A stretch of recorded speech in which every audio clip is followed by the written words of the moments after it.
প্রথমে আল্লাহর কাছে শুকরিয়া আদায় করছি এবং গলাচিপা 10 মিনার মানুষের প্রতি কৃতজ্ঞতা প্রকাশ করছি যে তারা তাদের সন্তানের প্রতি আস্থা রেখেছে। আপনি জানেন যে বাংলাদেশের অত্যন্ত একটি প্রতিকূল রাজনৈতিক সময় মানুষের অধিকার আদায়ের জন্য আন্দোলন সংগ্রাম করতে গিয়ে আমি অনেকবার আহত হয়েছি, রক্তাক্ত হয়েছি, মানুষের ভালোবাসার দোয়ায় সুস্থ হয়ে উঠেছি।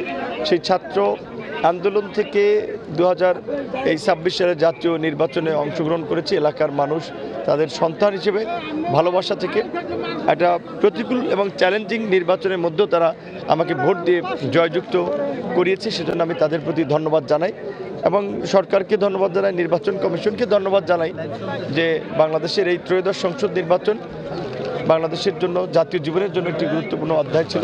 আজকে সেই নির্বাচন যারা সুষ্ঠুভাবে সম্পন্ন করেছে এবং আমরা সেই নির্বাচনে এমপি হতে পেরেছি।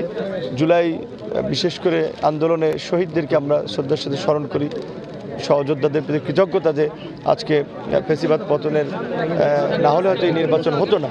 সকলের প্রতি ভালোবাসা এবং কৃতজ্ঞতা।